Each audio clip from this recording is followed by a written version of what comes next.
Hey guys, I'm Katie, or Katie Does Piano, and today we're going to be starting in page 10 and ending on page 17. So on page 10 and 11, we're actually introducing a new topic right off the bat, which is called crosshand arpeggios. So we haven't really talked about this much, but basically crosshand arpeggios, if you remember from the previous lessons, arpeggios are just broken up chords, so instead of playing all three notes at the same time, you play them one at a time, usually going up the piano.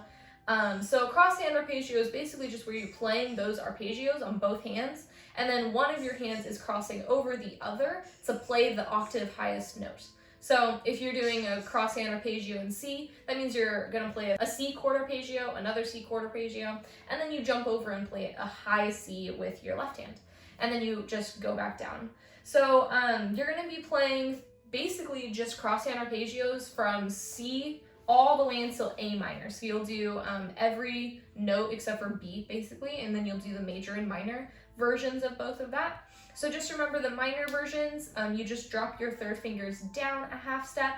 I have a video of me playing this so you can hear how it's supposed to sound.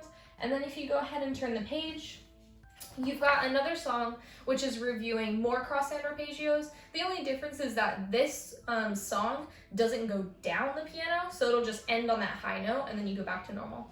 So a lot of students get a little confused because on the other song you're going up and then all the way back down, but on page 12 and 13 you actually just go up and then you move your hands back down.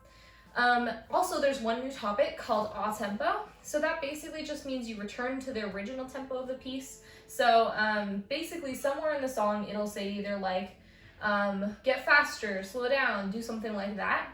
And then when you see a tempo, it means go back to whatever speed you were going to at the beginning of the piece. So make sure you go check out how that song is played. And then if you turn the page, we are introducing one last new topic, which is the sixth interval. So the sixth interval is really similar to the fifth. The only difference is that it's one more step up. So that means it's going to be a space and a line, or a line and a space.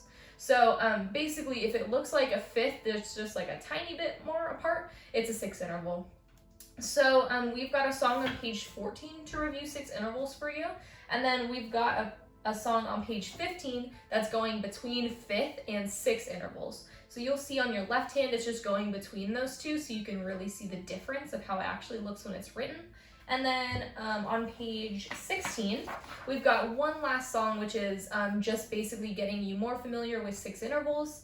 On measure 13, make sure you go check out how this song is played because it's a little weird. Basically what it does is it starts on like a really high E and then it plays six intervals all the way down until it reaches a low E.